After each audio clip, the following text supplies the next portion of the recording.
Hello and welcome to the show. Today is going to be a noisy episode because I'm not in the audio booth. It's a full house, and even the neighbors' kids are around. So I expect to hear some noise coming in every now and then. Today on the show, we are going to be exploring chapter 3. The title of chapter 3 is The Art of Elicitation. And if this is your first time of listening to the show, what we're doing is we're exploring themes that occur in a book that was written by Jeremy Hurwitz. And it was written on published August 27th, I think, 2024, last year. It's a brand new book. So one of my schoolmates, who is a lawyer, who handles the practice of divorce and things like that, family law basically. He's the one that put it up, and I thought it would be a good book to look at because Jeremy Hurwitz, title of the book is Sell Like a Spy, The Art of Persuasion from the World of Espionage. The main thesis and the main idea that the author is making in this book is that there are things that spies and diplomats and people in that kind of world have to do that we salespeople also have to do as well. So, if this is your first time of listening to the show, then skip back a couple of episodes. You don't have to go past more than maybe 5 or 6 because I think I've only been on this for about a week. So you'll be able to get all the gist from the past episodes basically. So today we're going to be exploring chapter 3, The Art of Elicitation. Now, if you'd love to connect with me, the phone number to use is 080-6466-2140. The country code is +234 for those of you who are not Nigerian. That is my WhatsApp number, so feel free to send me a WhatsApp message there. Although, if you're sending a message to me for the first time, please don't include any links, photos, PDFs, or something like that. I mean, until I know you and, we start flowing, I'm not going to click on any link, safety first. Then, connect with me on socials. My name is Tavishima Ayede. I'm the host of the show. You find me on LinkedIn. All other profiles are currently being deleted, but they all have this profile that if you start trying to delete your profile, there's like a 30-day wait period. So you might find my profile, but I'm not there. I'm not checking it. So LinkedIn only. So today, like I said, we're exploring chapter 3, The Art of Elicitation, and the name of the book is Sell Like a Spy, The Art of Persuasion from the World of Espionage. The author is Jeremy Hurwitz. And let me see. Sorry, hold on. I made a couple of notes. I'm trying to refer. So remember that since what we're doing is we're exploring themes in the book, this is not a book review. I am not reading the book and going over it line by line. I would advise you guys to read the book firsthand for yourself instead of relying on me, going through themes. Now, some of you might wonder, where can I find this book? Obviously, you can find it on Amazon. If you don't have that Amazon money, no problem. For those of you who are in Lagos, if you go to Ojota New Garage, those guys there, they have everything. I am not endorsing piracy. In fact, let me just stop talking right now. Just go to Ojota New Garage. If it's not there, talk to one of those boys. I'm sure next week you'll be able to get a copy. Then, also, Oshodi. There are lots of book hawkers in Oshodi who can get access to those sorts of things. Then if you're based in Maitama, there are lots of book hawkers. If you're based in Abuja, there are lots of book hawkers in Maitama between Federal Secretariat and Hilton Hotel. Those boys, if you let them know what's up, they should be able to hook you up. So, go buy a copy of the book and read. The best thing to do, the most ethical thing to do, the most legal thing to do, the most moral thing to do is to go on Amazon and buy it directly so that our guy, Jeremy Hurwitz, can get a cut of it. So, let's look into some of the themes that are in chapter 3. Oh, before we do that, I forgot the shout-outs. So, first off, I'm going to shout out Anyalemechi Princess. I hope I got your name right. Shout out Anyalemechi Princess because she's been supporting a lot of the posts on LinkedIn where I talk about the podcast. So, thank you very much for the support. Then also, shout out to Okere Namdi, who is a web designer and also a convener of something called the BSC. And the BSC is the biggest South business hangout. Oh yeah, I remember this guy. I gave him my phone number. I told him I should reach out to me on WhatsApp because I want to hear about this South business hangout. And the more details that I get, I'm going to share with you guys over here on the show. Because Um, how do I put it? We all come from different tribes, different regions, and of course, yes, we're all in love with one Nigeria.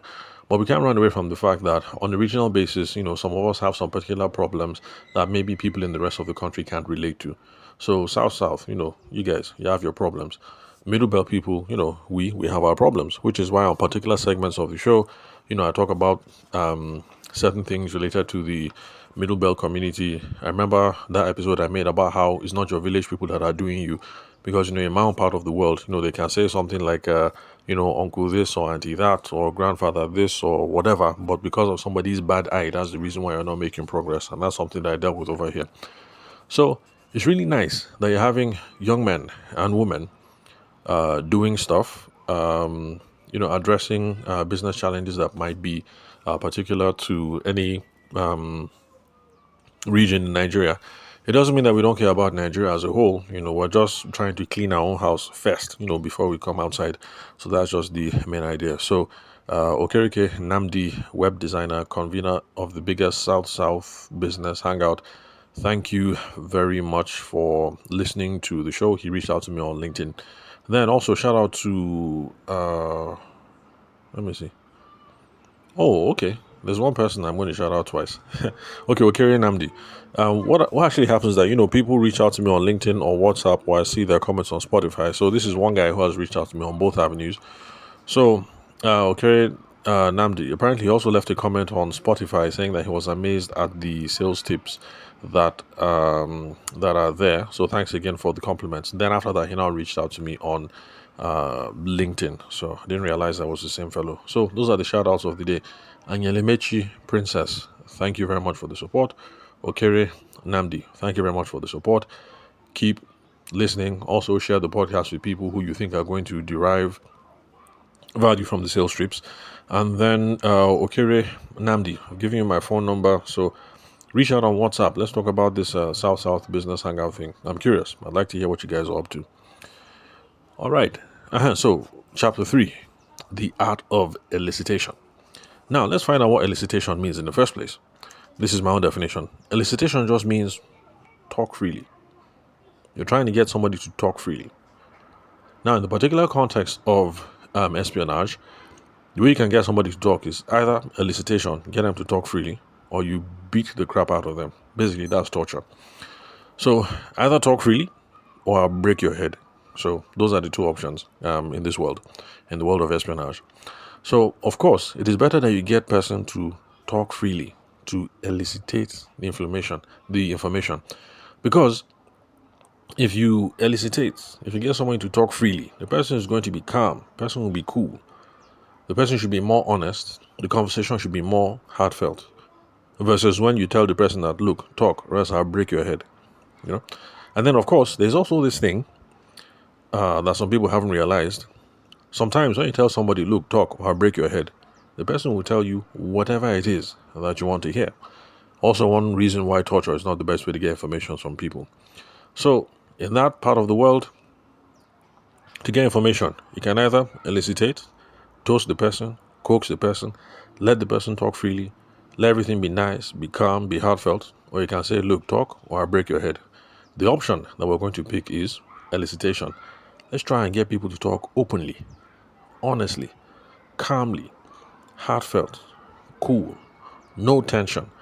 If we get people to talk like that, then it will lead to good business, and it will also lead to good diplomatic relations. Remember, we're talking about how to sell from the world of espionage. So, of course, the book starts off from a diplomatic context. Now, let me give you an example. This whole thing of Donald Trump, our guy, our president, he's back. So, there have been lots of comments. Like I belong to this group called, what's it called again? UK alumni something, I can't remember. But it's an initiative of the UK government so that every single person that has graduated from the United Kingdom, if you have a United Kingdom degree or higher degree, I can't remember from what year, basically you guys are members of this association. Trust our Niger people now. So we have a Niger WhatsApp group, and it's just a good way for networking. That's what they tell us. But actually, the truth is, if you have an association of people like this networking together and seeming to derive benefits from it, it's also a good marketing opportunity, because people on the outside will look at them and say, okay, this is them, this is our own UK, and see how their life is. And then people too also now start rushing to try and get to UK schools, UK degrees. And I think it's a really brilliant thing that the government of the UK is doing. How they find ways to continually market themselves, not just as a tourist destination, but also as an academic. What's that word? I think it's called transnational education.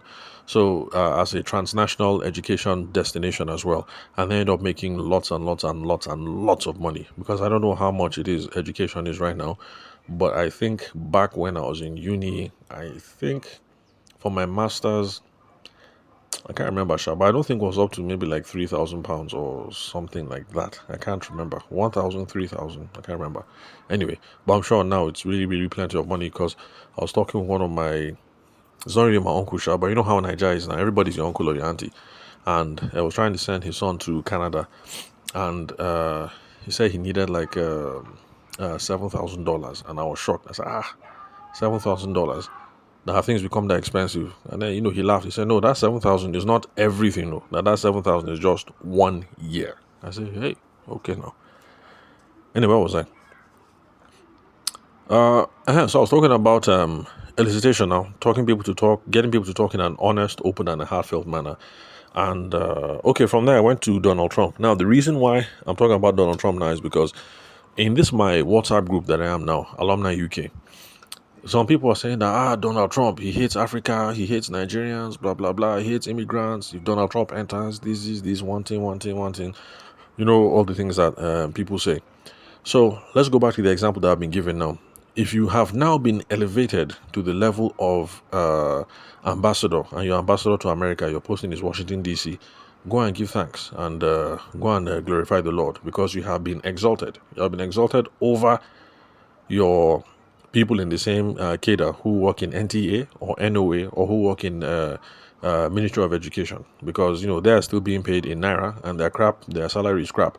You are now being paid on another level, dollars, ESTA code, this and this, that and that, housing allowance, travel allowance, driver allowance, all kinds of things. So go and give thanks and pay your tithes, because yes, you have been elevated. Definitely you're also better than those people that have been sent to Yugoslavia or Latvia or Afghanistan. So go and give thanks. Then after you give thanks now, and you now settle down in Washington DC, you now have to think, okay, now that I'm here as a diplomat, as ambassador, I'm supposed to be getting some kind information. I need to know what's up. What's up with America? What's up with Donald Trump? What are America's priorities? What are Donald Trump's priorities on the global scale, and especially as relates to the African continent and to Nigeria in particular? I need to know what's up.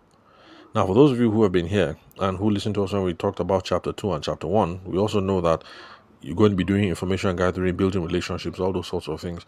So, as an ambassador now, you have to be talking to people one-on-one. And the only way to find out what Donald Trump is really feeling is if you do elicitation. Get people to talk freely. Get them to talk calmly. Get them to talk openly, honestly, heartfelt, everything nice and mellow. It is then you'll be able to know whether Donald Trump truly hates Nigerians and he wants all immigrants out. That way you'll be able to advise Tinubu. You'll be able to call Tinubu and say, Uncle Tinubu, that is fire on the mountain. Trump has entered. And based on my conversations, this is what Trump is saying. Trump is saying this, Trump is saying that. Tinubu, we're in trouble. Prepare. So that's how you're going to be able to get the truth. Well, by the way, I saw Donald Trump on the documentary, and I thought it was really quite interesting. His whole point of view on immigrants. Anyway, this is the first time I've seen him talk about it. All other times I hear about this whole immigrant thing, it's always them say. But I'm just telling you the one that I saw for myself. So Donald Trump was caught in an interview saying that that they need to have a change to their immigration policy and blah blah blah. And he was saying that people who come into the United States for a degree, whether a 2-year degree or a master's program or something like that, should be able to have the benefit of remaining in the country legally. And what he was saying was that people who come through master's degrees and higher education and stuff like that are higher quality immigrants who come with a particular set of skills. And When we chase them away, they come here, they take the United States education and then run back home, and then the other countries get the benefit of the education. So that's what he was saying.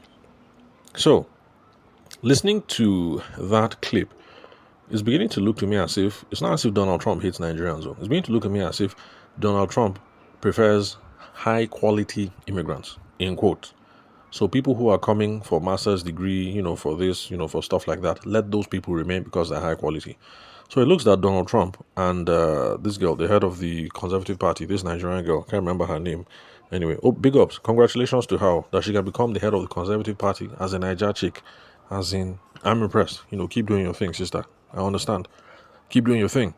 So it looks like both of them are on the same page when it comes to these sorts of things. You know how she talks about, is it Kemi something something? She talks about how most of the Nigerian immigrants to the UK go there and just to be cleaning and to be wiping bomb and stuff like that. So it looks like Donald Trump and Kemi, I think it's Kemi Bankole, I can't remember her name. So it looks like Donald Trump and Kemi, they're both on the same page. What they want is high quality immigrants, people who are coming in for masters, higher education programs, stuff like that. Smart people who are going to come and gain degrees or whatever, remain within the system, and then contribute positively to the development of society. So it looks like those are the quality of immigrants that they are looking for. I kind of fault their reasoning because it's not everybody who comes to white bomb doesn't necessarily mean they're not a good quality immigrant. Because let's face it, people are trying to escape from Nigeria, and there's some people who have lots of skills here who want to leave by all means and who will take any kind of job, even if it's care work and wiping bomb, in the hope that from wiping bomb they'll be able to not translate, what's the word? I can't remember. Move to an admin job and to a higher paying opportunity. But anyway, so where was I? And I was just trying to say that, all these people who are sending messages on WhatsApp group, Donald Trump hates Nigeria, he hates Nigerians, he hates immigrants, maybe it's not exactly the case. So, where was I? So as a diplomat now, they now send you to Washington, D.C. Your goal is to find out, does Donald Trump hate Nigerians? Does Donald Trump hate immigrants? This is how you're going to find out. You're going to find out what's up by elicitation. You get people to talk freely. You get them to be honest. You get them to be cool. You get them to be calm. It is from there, talking to people in Washington, D.C., talking to, I don't know, legislators, other people in the diplomatic corps, maybe even if you get to meet Donald Trump himself and you guys just, you guys break it off, you just chill. Maybe you bring Hennessy and, you and Donald Trump are just sipping casually and just talking. Then, elicitate. That's how you get the guy to talk his mind and you know where he's coming from. So you now know whether to call Oga Tinubu to say, Tinubu, we're in trouble. Trump hates Niger. Or to say, Oga Tinubu, all is well. Trump loves Niger. So, elicitation. Now, what does all this have to do in the business context? Because thing is, you and me, chances of us meeting Donald Trump are slim. By the way, if you have Tinubu's phone number and Tinubu is looking for a new ambassador and they want to change the ambassador to the UK, if Tinubu is your guy, just give him my phone number. Let him call me. I'm educated, I'm young, I'm bright. I can go to the UK, hook you guys up, and make sure that Nigeria's business interests, cultural interests, that are bilateral interests basically are taken care of. I'm capable for the job. So if you know Tinubu, just give him my phone number. Let's say you can hook me up in this cabinet so I can help Nigeria be great again. So business elicitation now. So we're not diplomats and we don't know Tinubu, we don't know Donald Trump. So what does all this talk about elicitation have to do with us? It's very simple. When we are talking to potential customers, potential clients in business, we also have to do some kind of elicitation, which is the reason why I keep telling you people who like to do proposal. Customer will say, are you available? How much? You now say, give me your email address. I'll send you proposal. That's too fast. Calm down. Proposal is the last thing. Proposal is not the first thing. Stop starting. No, that's wrong. Don't start your sales process by issuing proposals. So you have to do some kind of elicitation first. And remember, elicitation is about let the person be cool. Let the person be calm. Let the person talk freely. Let the person be honest. Let the person speak his mind from his chest. Let's have a heartfelt conversation. The reason why we're trying to do that is because we need some information. And until I get that information, I can't give you a quote that is reliable And I can't even give you a proposal or a quote that might even adequately address your problem. So you need to get the person to be calm, and you need to elicitate, get them to talk about the problem that they have. When did this problem start? How is this problem affecting them? Have they tried any solutions before? What are they even trying to achieve in the first place? What time frame do they have in mind? Is this even a problem that is worth fixing? Because sometimes there's some people that have problems, but it's not a problem that is worth fixing. For instance, my car, the window on the passenger side, the thing stopped working. And mom has been asking me, when will you fix it? And I'm like, mommy, I beg, I'm not fixing that thing. And she's like, why? I'm like, look, the other windows, they work. Apart from that, my AC is tight, so I'm not going to fix that window. So yes, I have a problem. The window on the passenger side is not winding down. But as far as I'm concerned, I have better things to spend money on right now. I'm not going to fix that problem. So anytime I take to the mechanic and the mechanic's like, Oga, the window, I tell them, look, just fashy that thing. Fix what I told you to fix and let me get out of here. Because I don't have a problem in my own mind that is worth fixing. Maybe if my AC stops working, okay, I might now go and fix that window so that at least we wind it down, breeze will enter the whole car. But I'm trying to get you guys to understand though. Every single time people call you up and they say, how far are you available? How much do you deliver to Sokoto? Do you deliver to Maiduguri? Do you deliver to Abuja? Do you deliver to Makudi? Sometimes people have a problem, but the problem is not worth fixing. That is the reason why sometimes people are ghosting you. Because yes, it's a problem. It's just not worth fixing. Remember that, and stop taking all these things personal, that somebody ghosted you. It's not always about you. Then even after you figure out if they have a problem that is worth fixing, you also need to try and figure out whether they have a budget, a range in mind. Because if you're talking to somebody, and this is what I used to tell wedding photographers and wedding planners back when I still was a trainer in that market. If you're a wedding planner and the average wedding that you plan, the budget is like 7M. Okay, no, times have changed. I'm sure weddings are much more expensive now, because I'll be surprised if wedding hall in Abuja now, the hall alone, I'll be surprised if hall alone has entered like 2-3M. So if the hall alone is like 3M, I don't think you can do the wedding for 7M. Okay, let me just leave it at 7M. I don't know how much it costs to plan weddings these days. So if you're a wedding planner in Abuja or in Lagos, and the average wedding that you plan costs 7M, if you are talking to somebody who is a 2.5M client, it doesn't matter how much grammar you speak, the gap between 2.5M and 7M is huge. You can't bridge that gap. You need to know from the beginning, which kind of person am I talking to? Am I talking to a 2.5, 3M kind of person? Am I talking to a 7M person? Or am I talking to a 20M kind of person? Because if you're talking to a 20M kind of person, but what you have in mind is 7M, the person might be looking at you as in, this guy, she's cheap. This guy is cheap. They don't know what they're doing. Too low class, not the person for me.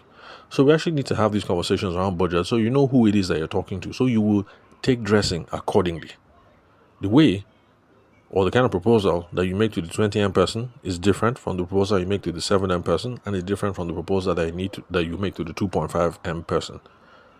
But you need to know who you're dealing with, which is why this is not the only way to deal with price, by the way, but this is the reason why in the beginning I recommend this whole thing of giving a frame of reference, giving a budget, this whole thing of saying that, the clients that I typically deal with, the clients I typically deal with, they spend anything between 7 million and 12.5 on a wedding.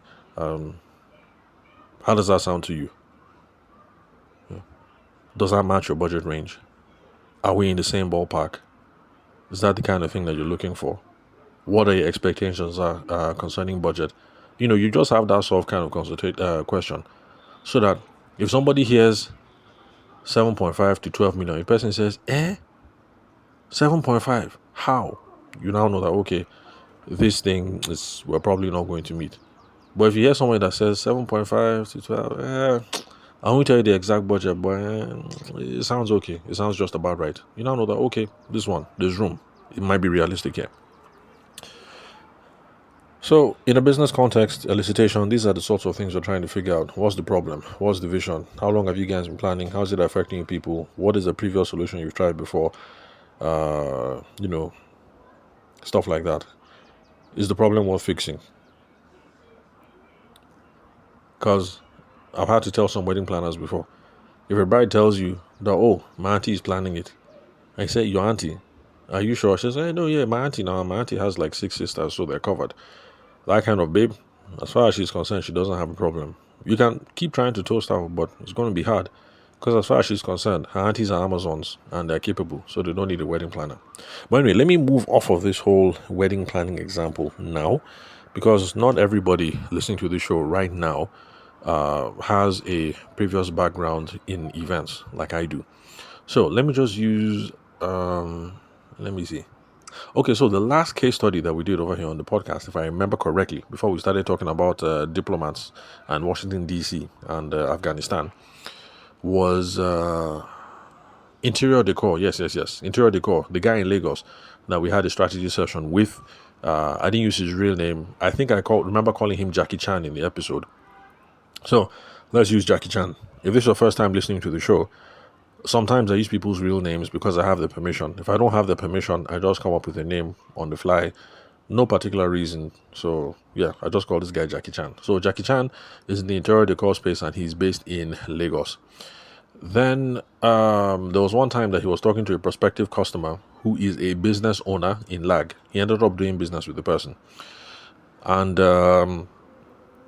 the person, the ceiling of his business was ordinary ceiling, and then later on they put linoleum. I think it's called linoleum or something like that.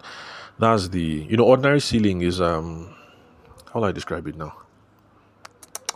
Okay, so for those of us who grew up late 70s, early 80s, back then we didn't have POP in Nigeria.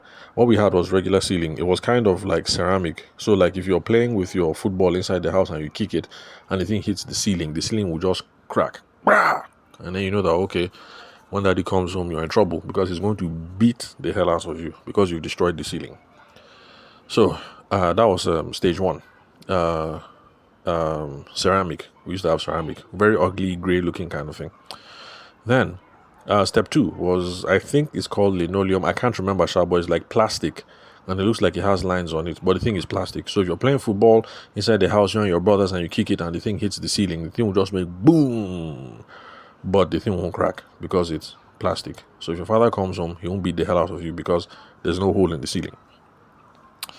So this guy started off with ordinary ceiling, and then later on they did linoleum, and now the guy called up Jackie Chan because he wants to do POP. Do you do POP? How much? Are you available? Blah blah blah.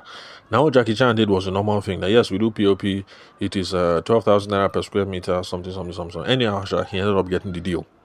But this is the better way that you're supposed to do this thing now. If you're in this kind of business, you do interior decor. Somebody calls you. Do you do POP? How much? Are you available for so and so date? The way you handle it is, remember what we're talking about now. We are talking about elicitation. We're trying to get some information. We're trying to get people to talk freely. We're trying to get people to have an honest, heartfelt conversation about the problem. The reason why is if somebody says, are you available, so, and you say, look, it's just 12,000 naira per square meter, you getting the job is just 50-50. He will note it down, the amount, call another person, whoever is cheapest, he will call with that person. He will now have the honest conversation with that person. We're trying to have a chance to have a conversation with the person first, because the distinguishing factor is you. As far as the customer is concerned, POP na POP. Of course, you, the professional, you know that some POP is different. But the distinguishing factor is you. And you need to get the person to see that you are the distinguishing factor. So we need to be able to have a conversation with the problem. Now, this guy is a business owner.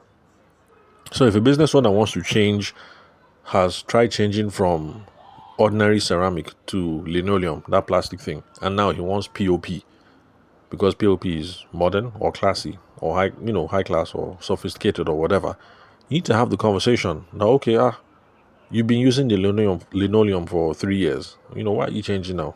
I mean, how's it been affecting you, or how has it been affecting your customers? You need to have that conversation, that why now conversation. It's been working for 3 years. Why are you changing? So, from there, he might start talking about how that this is the kind of business he wants to build. This is what he's trying to project. But this linoleum now, the thing looks cheap now. People are saying that his business is local and he's trying to step up in 2025. So that's the reason why he wants to arrange everything now. You need to have that conversation. You now know the problem that he has, the vision it is that he's working towards. So he started off with ordinary this thing. He moved to linoleum. He now wants to do POP. Why? We need to know. You also need to have conversations around the time frames. The person is saying that he wants to, step into 2025 with this. You also need to know why. Okay, like why exactly? Like, is it that after you do this thing, you're going to do launch party, or there's going to be office blessing, or something like that? Is there some event that we're heading towards? We need to know time frames so that we'll know how we arrange ourselves. And then it also gives us a sense of whether this person has any sense of urgency. These are the things that help us to close the sale. If somebody has said that this thing must happen by January 2025, and you guys are talking in November, you now know that, okay, this is a serious person. This is one of those deals that you can follow up, close mark the guy. If you're talking to someone and it's sounding like this is a good thing, I would like to do it, but maybe it depends. Maybe I don't know, but this, but that. You now know that, okay, there's no urgency behind this thing. Maybe this is not the kind of person that you spend your time just close marking, because he's maybe here, maybe there, maybe this, maybe no. But you're talking to somebody, it's November, the person is saying January 2025, this thing must be done. Good candidate to invest time in and to invest money in, trying to chase and trying to close this deal. Then you also need to elicitate, to try and figure out what kind of POP do you like self, what style. Oh, by the way, I'm not involved in this business, so I know absolutely nothing about POP. But I've noticed that there are some designs, because like while my father was alive, and because my father did sold cement and did a bit of building and stuff like that, so I've seen POP work done before. So I know that the old school POP was very ornate, do lots of designs. You see flowers, you see maybe like waves and things like that. They just design your living room. Then in the middle of the living room, they have one kind of intricate design, and then that's where you now put your ceiling fan. So that's how POP used to be. But now with these modern houses, I've noticed that POP is looking different. You drop some places, you will indent some places. Then in the place where you indent them, you now go and hide lights there with different colors. So when you now switch on the lights, bam, some parts of the POP will have a like orange tint, some parts will have a blue tint, some parts will have a green tint, as in real fantastic stuff, real fancy. You light up the house real nice. So POP game has changed. People are doing all kinds of things nowadays. But you need to have that conversation with the person. So the okay, when you say POP, like what are we looking at? That's the part where you bring out your phone, or you bring out your book, you bring out your iPad, or you bring out your drawings to show him that, oh, okay, Oga, when people started doing POP in the 80s in Nigeria, these were the designs. Is it this kind of thing you're looking at? Abi, is it this modern thing you're looking at that will do it like this? We'll indent this place. And okay, your brown colors are red, orange, and green. So we'll now indent the edges with red, with orange, and green. So that when your customers come in and they see this POP in the ceiling, and then they put on the light, bap, you see your brown colors, just wow them. So, okay, what is it that you have in mind? And you have that conversation. See, all this is elicitation. You're having conversations and you're trying to tease out information. We need to know what it is the person has in mind, what they're trying to work towards. As we know the information in our head, we're now beginning to arrange ourselves. Oh, okay, this one is going to be a modern job. I'm going to need this kind of material, this kind of material, this kind of light bulb, this kind of this kind of that. You now start calculating everything in your head. Because eventually we're going to get to the budget conversation. And this is how I recommend it for now, in the beginning. Give a range. Don't give an exact figure. So, okay, based on the ideas that we're saying so far, with the ideas that we're talking, this job can be anything between like that kind 800k and maybe 1.2. And then you get some feedback. Is that the kind of money that you're willing to invest? Is that within your budget range? Bros, how you see him? However it is that you speak, use your own whatever, but give the range, get some feedback, and then hear what it is that the person has to say. Based on what the person says, that is how you will now go and make the tailored proposal. If the person says, well, it's okay, but you give me discount, but it's okay. You now know that, okay, no problem. You now can sit down and come up with a tailored proposal based on some ideas, and maybe the tailored proposal you come up to is, 995k. But to be on the safe side, since he's saying you will price, just make it 1M, so that by the time he prices down, maybe you guys end up at 900k or something like that. You don't lose too much.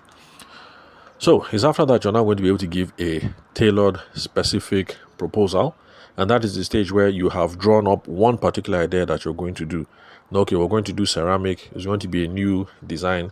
We're going to cover X number of square meters. We'll do indent here, we'll do indent there, and we'll have 3 accent bulb here, 4 accent bulb here, and blah, blah, blah. Then you now give the guy the proposal. Then the next step is, after you give the proposal, you now try to close. Closing just means get the person to take the next step. For people in this sort of industry, and also people who are in events, the tactic I like to recommend is basically just break down what the next steps need to be, and then ask the person if they're good to go. So in this case, you say, okay, Oga, you say we have to enter 2025 on a high note. For that to happen, we must finish this work by December 23rd. If we're going to finish this work by December 23rd, we have to work for 2 weeks. So that means we have to start this work December 9th.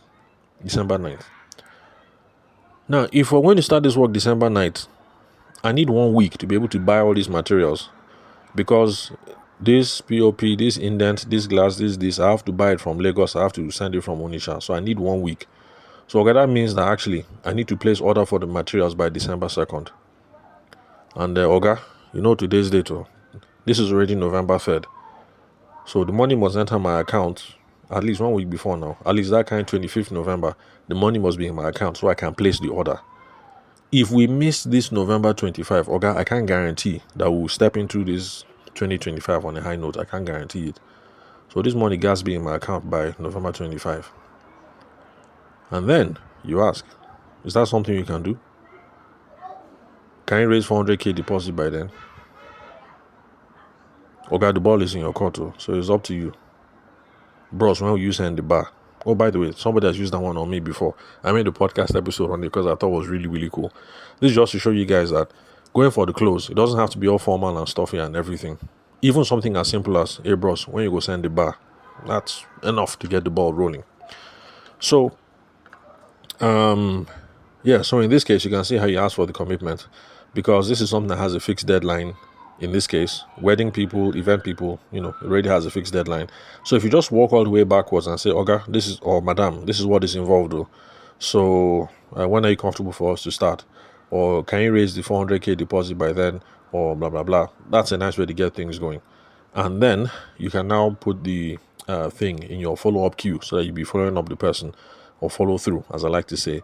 Call the person to know how far, and stuff like that. Just keep things online. Keep things going.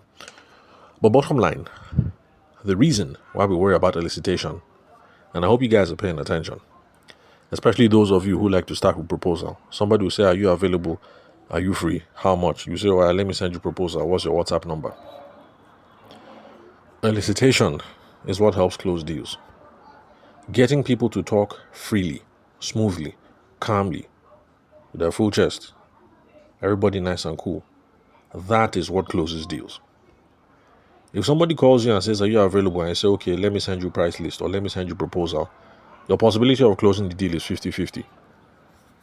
50-50 is not bad, but let us try and increase the odds in our favor. Elicitation, really, really important. If this is your first time listening to the show, you might have to go back and listen to this show over again just to get the spirit of what it is that I'm saying. It's by having open, honest, frank conversations with people, elicitation information. That is where we get all the information that we need to be able to close the deal, and that's how we're going to be able to progress things one step at a time. And in case you haven't figured out all these things that I've been saying, why do you want this thing? Why do you want it now? How has it been affecting your customers? Blah, blah, blah, blah, blah. In case you haven't noticed, This is not the kind of conversation that you have in just one sitting. So those of you who are trying to close the deal on the spot, somebody contacts you today, you're trying to close it today, calm down, elicitate some things, have a couple of conversations, try and move things from one step to another step to another step. Give yourself time to close the deal. If it's a very, very simple something like you sell agbalumo, then that's different. You close the deal in one spot. The person says they want to buy agbalumo. Okay, how much agbalumo do you want to buy? And then you give the person. But if the person runs a distillery, for instance, and they need agbalumo as part of the raw material in their distillery, that's a different conversation. It's a complex deal. You need to ask the person, okay, how many tons of agbalumo do you need? What exactly are you producing? How does agbalumo feature into the distillation process? What grade of agbalumo do you need? At what stage of harvesting do you need the agbalumo? Things like that. You need to ask. And in case you think I'm making stuff up, I'm not making stuff up. So one of my wife's clients brought her a hamper, and inside was something called a dala. It actually is a spirit. A spirit. When I say spirit, I mean strong drink. 40% alcohol. And you won't believe the raw material is agbalumo, and this thing is fantastic. Like, I'm impressed. I did not know that you can take agbalumo and ferment agbalumo and use it to make strong drink, and the thing tastes smooth. Real nice. Very, very nice. I was taking it straight, but my wife said no, that we can't be taking this thing straight, that we should dilute it. So I bought Sprite, and last night we finished like half a bottle. Very good stuff. Very, very good stuff. So, for those of you who like your alcohol, there's a new brand in the market. The thing is called Dala, D-A-L-A, and it is fermented agbalumo, and that thing is awesome. Give it a try. 40% alcohol. So if your husband is lightweight or if your wife is lightweight, don't give them or dilute it. But if you come from a family that drinks, like me, go and buy a bottle, call Momsy and Popsy, buy 2 bottles. In fact, if you come from a drinking family, 2 or 3 bottles. Call Momsy and Popsy, you sit down and then break bread and have yourself some nice fermented agbalumo. So when I say agbalumo is used in production processes, I'm not lying. No, Nigerians were going places, we're inventing things. As in, I'm impressed. Nigeria, the only way to go is up. There are people who don't want us to succeed, but God punish them who will succeed. Where was I? So, bottom line, what I'm just trying to say is elicitation helps to close deals. So, learn how to do elicitation. Now, if you read the book, the person, Jeremy Horowitz, the way he talks about elicitation is this, that you have to engage in active listening, because all these conversations that we're going to be having, you have to do active listening. If you want to know what active listening is, and this is your first time listening to the podcast episode, just scroll back like 1 week and listen to all the episodes. I've already done an episode on active listening, especially as it relates to themes in this guy's book. He also says that conversations have to be open-ended. I've already done a podcast episode on how conversations should be open-ended just within the last week. So if this is your first time, just, scroll back, skip back, you listen to that episode. Then he also said that we also need to engage in rapport building to do elicitation. And then, of course, we have to do rapport building, because how is somebody going to talk freely about their business, about their problems, if you guys don't establish rapport? Now, I think the rapport building episode was the very last episode before this one. So if this is your first time listening to the podcast, skip back and listen to that episode, and you know what it is that we're talking about. Now, he also says we should do something, but I'm going to give you guys a strong warning here, because this thing can backfire. He said we should do mirroring. Now, mirror, as in mirror, when you're looking at your face. So, mirroring. The reason why this thing can backfire is because when most people nowadays say mirroring, what they mean is copycat. If the person is using slang, copy the slang. If the person is standing up, stand. If the person is sitting down, sit. If the person leans to the left, you lean to the left. If the person leans to the right, you lean to the right. If the person laughs like this, ah, ha, ha, ha, ha, ha, you laugh like that, ah, ha, ha, ha, ha, ha. Now that can cause problems. Because if you're trying to mirror and what you're ending up doing is copycatting, it ends up feeling weird. And the thing freaks people out. You're trying to build rapport, but if you're copycatting, you will freak the other person out. And they'll say, now what's wrong with this guy? Is he mad? Or he's just ingenuine? Or what? So when you hear mirroring, if you're going to do copycatting, please don't do that, or the thing will backfire. However, the idea or the concern behind mirroring is this, that we're all different, so you need to match people, match their pace, match their demeanor, match their speed, match their cadence, match their body language. If that's what you're trying to do, no problem. So, if the person laughs, ha ha ha ha ha ha ha, in my own opinion, this is not the time to laugh, ha ha ha ha ha. If the way you laugh is ki ki ki ki ki, then no problem. The person has cracked a joke and the person is laughing. You might laugh, but you can laugh your own way. The most important thing is that, there's humor now and you're trying to match the mood of what is going on. So the person can be laughing, ha ha ha ha ha, and you can be laughing, ki ki ki ki ki. I don't laugh in public. I don't know why. I just, smile and hold my sides. So if you're that kind of person too, who you don't have an outside laugh, then, well, I have an outside laugh, but that's from my wife and my kids. So if you don't have an outside laugh, then, do your thing, smile and hold your sides and rock back and forth, But the thing is, we're trying to match the demeanor, the pace, the cadence, what is that is going on. But we don't have to mirror the person. So it's not a matter of the person is standing, I must stand. The person is sitting, I must sit. The person leans to the left, let me lean to the left. If the person appears casual and relaxed, then you might be casual and relaxed in your own way. So if the guy's way of being casual and relaxed is they unbutton their shirt and then they lean back. If in your life you will never ever unbutton your shirt, there's no need to unbutton your shirt. So if for you appearing casual is, I don't know, maybe you put your biro down and you lean to the left, then yeah, do that. But you don't have to unbutton your shirt and lean back because the person unbuttoned his shirt and lean back. So please, those of you who talk about mirroring and who are doing mirroring, please be careful. If you're doing copycat, the thing will backfire. In fact, there's some people who start playing games with you. They'll just start doing stuff to see how much it is that you're going to mirror. Because when you start copycatting, some people notice what is that is going on. So the author, Jeremy Horowitz, also says we should do mirroring as a way of elicitation. But mirroring, I put it at the bottom of the list because you need to do it with caution. Don't become a copycat. The thing will backfire. So that's it. This is, over 40 minutes. Let me just bring it to a close. So if this is your first time of listening to the episode, to the podcast, please don't run away. Most of my podcast episodes are usually 30 minutes, so don't worry. It's not every episode that is going to last this long, like 15 minutes. Then, let's see. Okay, so if this is your first time listening to the show, we've said a lot. Listen to this episode again, and then skip back 1 week. Listen to the whole series, because I did an intro to the book. I did chapter 1, I did chapter 2, and then today's episode is chapter 3. Tomorrow, we're going to move on to chapter 4. So that's all for today, pretty much. Thank you very much for your time and attention. The phone number to reach out to me on is 080-6466-2140. Again, the country code is +234 for those of you who are not Nigerian. That's my WhatsApp number. You reach out to me. Please don't send me any links. I don't know you yet. Let's flow first. Elicitation. Let us flow back and forth, get to know each other. Then you can start sending me links and whatever it is that you think we need to have a look at. But let's do some elicitation first. Hope you guys are seeing now how it works. So yeah, that's it. And then reach out to me on LinkedIn. The name to look for is Tavishima Ayede. I'm on LinkedIn. You can confirm the spelling of my name from YouTube or the link where you're listening to the show. So thanks for your time and attention. I'll catch you guys at the next recording. So Saturday is at this time of recording. So hope you guys have a wonderful Sunday tomorrow. And I'll catch you guys then.